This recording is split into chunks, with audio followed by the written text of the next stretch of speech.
Okay, the Tavistock Clinic in London, and cabbies will know it for being on the corner of Belsize Lane and Fitzjohn's Avenue with a beautiful statue of Sigmund Freud outside, and that's quite poignant, and I'll come on to that later. But it faced significant criticism regarding its gender identity services for children and adolescents, and in 2022, a review led by Dr. Hilary Cass raised concerns about the clinic's approach to prescribing puberty blockers and hormone treatments to young people experiencing gender dysphoria.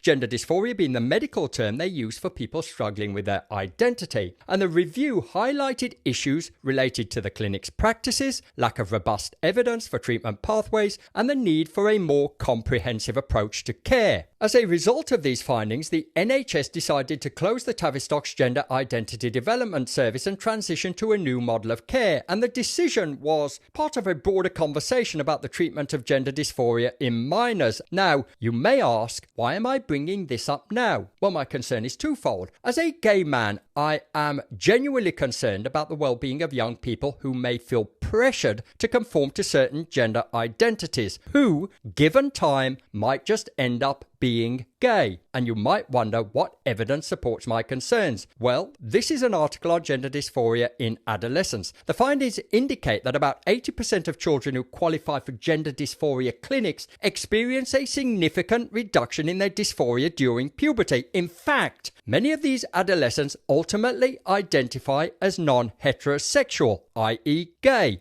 And what is particularly frustrating about this is that the LGBT community and those who purport to speak for the so-called community, despite knowing that a significant number of confused youth would eventually desist having gender dysphoria and likely identify as gay, would continue to advocate for them to receive puberty blockers. And for me, it raises extremely nebulous and problematic arguments as it undermines the legitimacy of homosexuality. If gender is merely a feeling or a spectrum or can change at any moment, as in the case of non-binary identities, then being same-sex attracted is not the immutable characteristic that we argued it was in the fight for equality. As far as the Tavistock Clinic is concerned, which is a mental health trust providing therapies for children, young people and adults, it was rated inadequate by inspectors who visited in late 2020 after the BBC's Newsnight programme reported whistleblower concerns. Surely the goal of counselling is to help individuals understand and manage their emotions, thoughts and behaviours, ultimately leading to improved mental health, personal growth and a better coping strategy for life's challenges. Therefore, the notion that certain doctrines or orthodoxies cannot be discussed or explored is fundamentally incompatible with the psychotherapeutic process. And whilst I'm not suggesting this was always the case, except that the ongoing employment tribunal raises concerns, it is particularly shocking to consider that the psychotherapeutic wing of the Tavistock Centre, an institution that was held in such high regard, might have been politically captured to influence a predetermined outcome,